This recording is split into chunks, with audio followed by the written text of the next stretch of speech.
I didn't plan for any of this. I didn't want to be here. But sometimes, life pushes you to the edge, and you're left with nothing but the weight of your choices. I remember the exact moment everything fell apart. It wasn't some dramatic confrontation or heated argument. It wasn't even a grand betrayal. No, it was far worse. It was a quiet, creeping realization that nothing was as it seemed. That's what made it so gut-wrenching. I had the ring in my pocket, her engagement ring. The one I had bought a month ago. The one I'd been carrying around like a secret, waiting for the right moment to make the most important promise of my life. I had it planned out.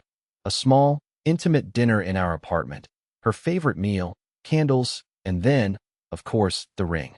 She'd been talking about marriage for years, dropping hints here and there, but I wanted it to be special, meaningful. I didn't want it to be just another proposal.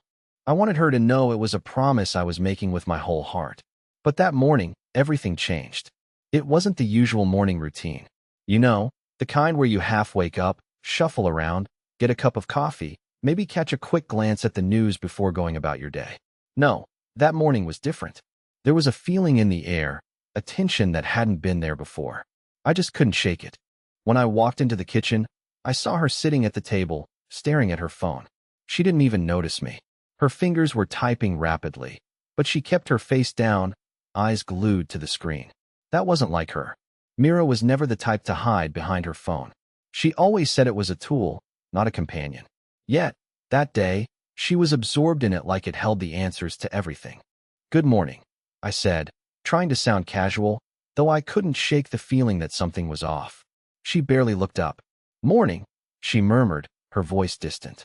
I made my coffee and sat down across from her, trying to make sense of the strange distance between us. I figured maybe she had just had a rough night at work, or maybe something was bothering her that she didn't want to talk about. I wasn't going to push. Not yet. But then, as I sat there, I caught a glimpse of what she was typing. Just a quick flash. A name. A message. "Looking forward to tonight. Can't wait to see you." It was just a split second, but it was enough. My heart stopped. My breath caught in my chest. I tried to shake it off. "Hey, what's going on? You seem distracted," I asked, forcing a nonchalant tone. Her eyes flickered up to meet mine for a brief moment, and then she quickly turned away. "Nothing," she replied too quickly. "Just work stuff. You know how it is." But I knew something wasn't right. You don't react like that for no reason. You don't hide your phone when everything is fine. I spent the rest of the morning trying to ignore it. I told myself I was overreacting. Maybe it was just a friend, maybe a harmless message. But the more I tried to convince myself, the worse the gnawing feeling in my stomach got. My mind was racing. Was I being paranoid? Or was something else going on? And then, as if the universe decided I needed to know the truth, she dropped the bomb. "I've been seeing someone else," she said. It was almost too casual, like she was talking about something as simple as the weather. My head spun. "What?" I choked out. "What do you mean? Who?" She didn't hesitate. "I've been with him for a few months now. I don't know how to explain it, but I've fallen for him." I don't remember much of what happened next. My mind went blank. It felt like my heart was ripped out and stomped on in a single sentence. How could she? How could she do this to me? I stood up, the ring burning a hole in my pocket. All the plans I'd made, all the hope I'd built around that small piece of jewelry, felt like a cruel joke. I didn't know whether to scream or cry, so I did neither. I just stood there, holding her gaze, feeling my whole world crumble around me. "I need you to take it back," she said, breaking the silence. It was the engagement ring. She handed it to me, her fingers trembling. I didn't want to. I didn't want to accept it. But something inside me snapped. I reached into my pocket and pulled out the ring. "Fine," I said, my voice cold. "I'll take it back. But I'm not going to pretend this never happened." As I turned to leave, I felt something shift inside me. The rage, the sadness, the hurt. It all combined into a single, powerful urge. I wasn't done. I wasn't done with her, and I wasn't done with him either. I didn't know how yet, but I was going to make them both regret this. And that's when I decided. To get my revenge, I had to understand everything. Who was he? How long had this been going on? Why had I never noticed? I was about to start digging, and nothing, absolutely nothing, was going to stop me. I left the apartment in a daze. The weight of the ring in my hand felt like a physical burden, a reminder of everything that had just shattered. The woman I thought I knew, the life we had built together, was all a lie. Or at least, That's how it felt in that moment. I didn't even know where I was going, but I couldn't stay there. Not with her, not with the lies hanging in the air like smoke. I walked aimlessly for what felt like hours. The city was buzzing around me, people coming and going, oblivious to the storm raging inside me. But there was no escaping it. My thoughts kept circling back to what Mira had said. I've been seeing someone else for months. I tried to process it, but every time I thought I understood, a new wave of anger or disbelief would hit me. How could she? How could she betray me like that, without a second thought? The thing was, I had no answers. And that's what gnawed at me. I had no closure. And I needed it. I needed to understand what had happened, why it had happened, and how I had been so blind to it. I pulled out my phone and scrolled through my contacts. My thumb hovered over a name, Leo. He was one of my oldest friends, a guy who had seen me through some tough times. I didn't want to tell him what had happened. I didn't want to admit to anyone that I had been betrayed. But I needed advice. I needed help to get through this, and Leo was the kind of guy who always knew what to do. I called him. He picked up on the second ring. Yo, what's up, man? Leo's voice was as casual as ever, but I could hear the concern in his tone. You sound off. I wasn't sure what to say. Leo, I need your help. It's Mira. She's been seeing someone else. The silence on the other end was deafening. I could almost hear him processing the words. Then, finally, he spoke. Man, I'm so sorry. I had no idea. What the hell happened? I filled him in on the details, or at least the little I knew. I told him about the message I saw, the coldness in her eyes, the ring she handed me without a shred of remorse. That's messed up, Leo said, his voice quiet. But here's the thing. If you want answers, you can't just sit back and wonder. You need to confront this head on. Find out who this guy is. Find out everything. I felt a surge of adrenaline. He was right. I couldn't just let it go. Not without knowing the full truth. But I had no idea where to start. How do you find someone who's been kept secret for months? Leo must have sensed my hesitation. You need to look at the details. Look at the small things Myra's been doing. If she's been lying to you, there's a pattern, a trail. People don't keep secrets like this without leaving a few cracks. I thanked him, but inside, I was already planning. I was going to find out who this guy was, and I was going to make him regret whatever it was he thought he had with Mira. I hung up the phone and sat on a bench outside a cafe, my mind racing.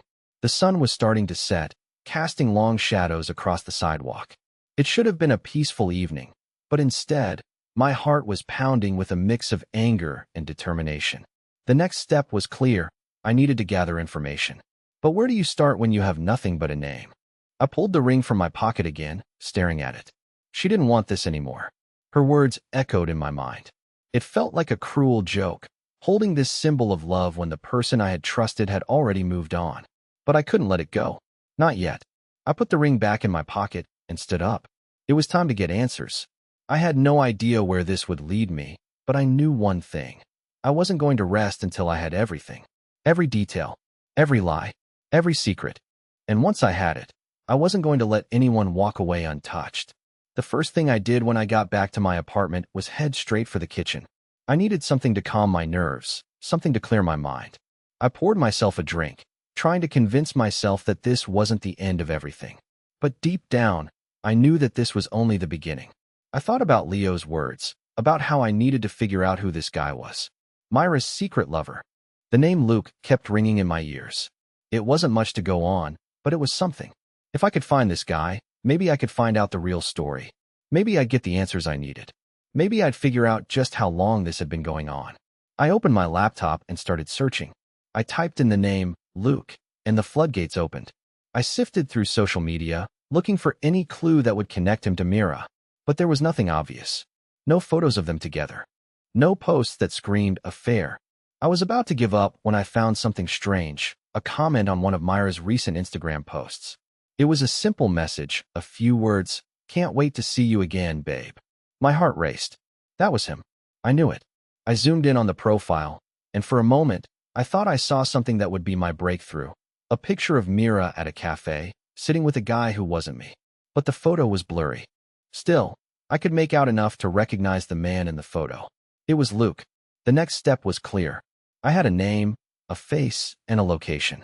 It wasn't much, but it was enough to get me started. I could go to the cafe, confront him, find out what he knew. Maybe it was a bad idea. Maybe it would lead to more pain, more confusion. But I didn't care.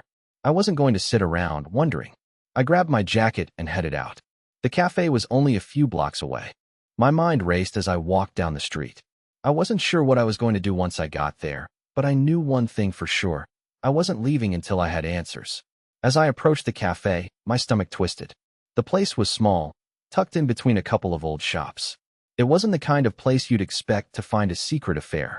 But then again, people don't always choose obvious places for their lies. I stepped inside, scanning the room. There he was, sitting alone at a table near the back, sipping on a coffee. He looked just like the man in the picture. I couldn't believe it. This was the guy who had taken everything from me. I froze for a moment, weighing my options.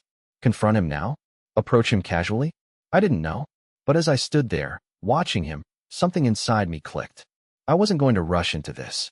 I needed to control the situation. I took a deep breath and walked up to the counter. I ordered a drink and sat at a table nearby, watching Luke from a distance. I had no idea how this would play out, but I knew I was about to make the first move in a game I wasn't ready to lose. The sound of the coffee machine humming in the background felt oddly distant as I sat there, watching Luke. My mind was a chaotic mess of thoughts, each one competing for my attention. I had found him, the man who had been with Mira, and now I was just sitting here, waiting for something, anything, to give me the courage to approach him. I couldn't believe this was happening. I never thought I would be in a situation like this. Never thought I would be sitting in the same room as the man who had stolen everything I thought was mine. Mira, our future. It all felt like some kind of cruel joke. I glanced around the cafe again. The place was quiet. A few people absorbed in their own worlds, but none of them seemed to notice the tension that was crawling under the surface. It was just me and Luke now, two strangers bound by a lie that neither of us had asked for. I knew I couldn't wait forever. If I didn't do something now, I'd lose my chance. I stood up and walked towards the counter, trying to calm the racing in my chest. As I ordered my drink, I stole a quick glance at Luke, who was still sitting there, completely oblivious to what was coming. The barista handed me my coffee, and I turned to face him. For a brief moment, I almost chickened out. What was I going to say? How could I confront him without completely losing control?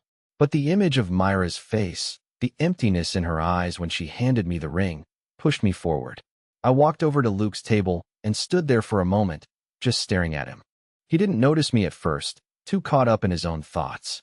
When he finally looked up, our eyes locked, and for a second, I saw something flicker in his. Fear, maybe. A brief recognition of what I was about to say. Luke, I said, my voice steady, though my hands were shaking. He blinked, clearly taken off guard. Yeah? Do I know you? You know Mira, I said, my voice colder now. You've been seeing her. His expression shifted, just slightly, but it was enough to let me know he wasn't as confident as he had been a minute ago. He didn't say anything at first, just looked at me like he was trying to figure out what my next move would be. How long? I asked, my voice low. How long have you been with her? Luke shifted in his seat, his eyes darting around the room. He looked like he was considering running, but he didn't. Instead, he took a deep breath, as if preparing for the inevitable. A few months, he finally said, his voice quieter than I expected. Look, I didn't want this to happen. I didn't plan for it. I leaned in closer. You didn't plan for it? I almost laughed. You didn't plan to steal my fiancée? My life? I'm sorry, man. I never wanted to hurt you. I didn't know you were with her at first. When we met, I thought she was single. But when I found out, he trailed off, his eyes shifting uncomfortably. The truth hit me like a ton of bricks. It wasn't some passionate affair. It wasn't a secret love story. It was just a mistake in his eyes. And now, there I was, the fool, thinking everything was fine. Does she know I know? I asked, my words like ice. He shook his head, looking guilty. No, I didn't think you'd ever find out. But I'm not the bad guy here. I'm not the one who's been leading you on. She's the one who didn't tell you. It felt like a punch in the gut. He was right. Mira had kept the truth from me. She was the one who had made this choice. But still, that didn't change the fact that he had been with her behind my back. I stood up straight, my anger burning through me now. You're not the good guy here, either. You knew what you were doing. You knew she was with someone else, and you didn't care. Luke opened his mouth to argue, but I was done listening. I turned away, leaving him there to stew in his guilt. He wasn't the one I needed to confront. Mira was. And that's where my focus had to be. But as I walked out of the cafe, something in me changed. I wasn't just angry anymore. I was done being the victim. It was time to make things right, to take control of this mess, even if it meant getting my hands dirty. The air outside was cold, the kind of crisp chill that numbs your skin and makes you feel alive. I wasn't sure what to think as I walked away from the cafe. My encounter with Luke had been exactly what I expected, awkward, tense, but still, there was something unsaid hanging between us. He hadn't seemed like a villain, just a man who was caught up in something he didn't fully understand. But I wasn't here for sympathy. I wasn't here for excuses. I needed answers, and the only person who could give them to me was Mira. I grabbed my phone and dialed her number. The ring felt like a punch to my gut each time it echoed in my ear. She hadn't answered my calls all day, and I wasn't sure why I expected her to pick up now. Still, I kept pressing the button, hoping she'd finally give in, give me a chance to hear her side. It went to voicemail. I left a message, my voice shaking just slightly, but still firm. Mira, I need to talk to you. I know everything. Call me back. Now. I didn't hang up immediately. I stood there in the street, staring at the phone in my hand, willing her to call. But nothing happened. No buzzing, no ringing, just the hollow silence that made everything feel colder. Frustrated, I shoved the phone back into my pocket and paced around the block. I had so many questions, so many things I needed to understand, but she wasn't ready to answer them. I knew that much already. But then, just as I turned the corner to head back to my apartment, my phone buzzed. It was a message. From Mira. We need to talk. I'm sorry. Please come over. The words hit me like a wave, washing over everything I'd just processed. She was finally reaching out. But what did it mean? Was she going to lie to me again? Or was she going to tell me the truth this time? I didn't wait another second. I called a cab and rushed home. As I sat in the back of the car, my heart pounded in my chest. I wasn't sure what to expect. I wasn't sure how this conversation would go. But there was one thing I knew for certain. This was the moment where everything would change. When I arrived at her apartment, I didn't know what to expect. I had so many emotions swirling inside me. Anger, betrayal, a burning desire to understand why she'd done what she'd done. But I knew one thing for sure. I wasn't leaving until I had answers. I rang the doorbell and stood there for what felt like an eternity, staring at the door. I could hear footsteps inside, and then the door creaked open.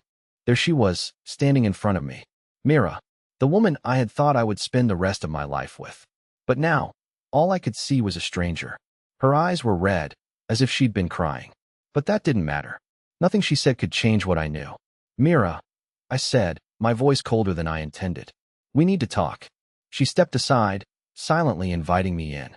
The apartment felt too quiet, too still.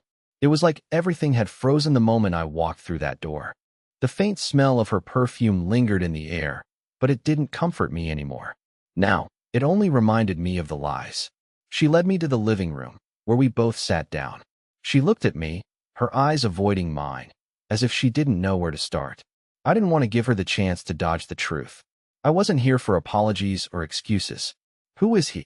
I asked, my voice barely above a whisper, but with enough force to make her look up at me.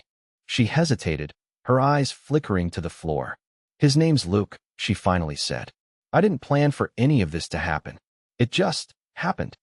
Just happened. The words were like a slap to the face. You didn't plan for it? How long, Mira? How long were you seeing him behind my back? A few months, she admitted, her voice barely audible. But it wasn't what you think. I was confused. I never meant for things to get out of hand. I couldn't believe it. A few months. That's how long she'd been lying to me. I felt the anger rising again, but I forced myself to stay calm. I needed to know the full story. What was I, Mira? Just some backup plan? You were just waiting for him to come around, and I was the one you kept while he wasn't available? Her eyes widened in shock. No, that's not it at all. I never saw it that way. I care about you. I do, but I also felt something with him that I wasn't expecting. It's complicated. Complicated, I echoed. You don't get to say that. You don't get to throw around excuses like it's nothing. You lied to me. You made me believe in something that wasn't real. She looked away, her hands wringing in her lap. I never meant to hurt you, she said quietly. I never wanted it to go this far. I felt my heart ache with every word she spoke, but I couldn't allow myself to feel sorry for her. Not now. Not after everything. What's going to happen now? I asked, my voice steady, though inside I felt like I was crumbling. She paused, as if considering her next words carefully. I don't know. I've been thinking a lot about everything. About us. But I can't pretend that things are okay anymore. I need to figure out what I want. Her words cut through me like a knife. She needs to figure out what she wants? I had been the one who was betrayed, the one left in the dark, and now, she needed time? I stood up abruptly, my chair scraping loudly against the floor. Don't bother, I said, my tone sharp. You've already made your choice. You've been living in a lie for months. What else is there to talk about? I turned and walked towards the door without looking back. I wasn't going to let her have the final word. I wasn't going to let her make me feel small. As I stepped out into the hallway, I heard her calling my name, but I didn't stop. I couldn't. The truth was, I didn't know what to do next. I didn't know where to go from here. But one thing was clear, Mira and I were done. I needed time to figure out who I was now, to process everything that had just been ripped away from me. I didn't have all the answers, but I knew I had to walk away from the life I thought I had. I didn't sleep that night. Not even a wink. I kept replaying everything Mira had said over and over in my head. Her words echoed through my mind. I need to figure out what I want. It felt like a punch every time. How could she even think about what she wanted when she had destroyed everything between us? I didn't want to think about her, but I couldn't stop. The anger kept rising, fueled by betrayal and confusion. How had it all gone wrong? One moment, we were talking about getting married, planning our future. The next, she was with him. Luke. I couldn't shake the image of him, sitting at that cafe like nothing was wrong. He looked so ordinary, nothing special. How had he taken her from me? The next day, I decided to take action. I couldn't just sit there anymore, letting my mind twist itself into knots. I needed to regain control, to do something that would help me feel like myself again. I grabbed my phone and called Leo. Hey man, you alright? Leo's voice sounded concerned, but I could tell he was trying to keep it casual. I'm not okay, I replied, my voice cold. But I need your help. I need to find Luke. There was a pause on the other end. Wait, you mean, the guy Myra's been seeing? I could hear the disbelief in his tone. Yeah, I need to know where he is. I need to talk to him. You sure about this? Leo asked, his voice serious now. This could get messy. I don't care, I snapped. I need to get the truth. I need to know what the hell is going on. Leo hesitated for a moment, then sighed. All right, I'll help. I'll dig around. But man, be careful. Don't do anything stupid. I thanked him and hung up. It was time to confront Luke, the man who had taken everything from me. The man who didn't even know what he had gotten himself into. Days passed, and I found myself waiting.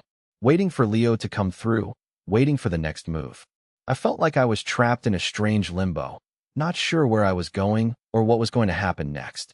But something had changed in me. The anger, the hurt, all the emotions that had been consuming me for so long. They started to fade. Maybe not entirely, but enough to allow me to think more clearly. Then, one evening, Leo called. I found him, he said, his voice calm, but with an underlying tension. Luke's staying at a place near the downtown area. He's been in and out, but I got an address. You can confront him if you want.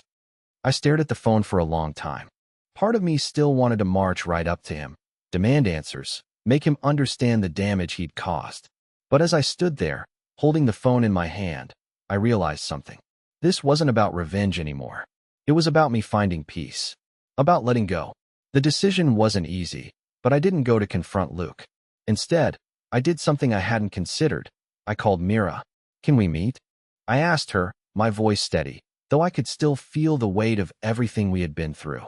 She agreed, and we met at a quiet park, the place where we used to go when we needed to clear our heads. Mira looked different somehow, less guarded, more vulnerable. It made me realize just how much had changed.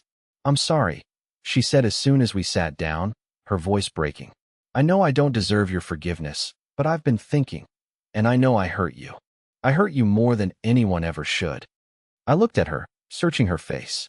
There was no excuse for what she had done, but I wasn't the person I had been when I first found out.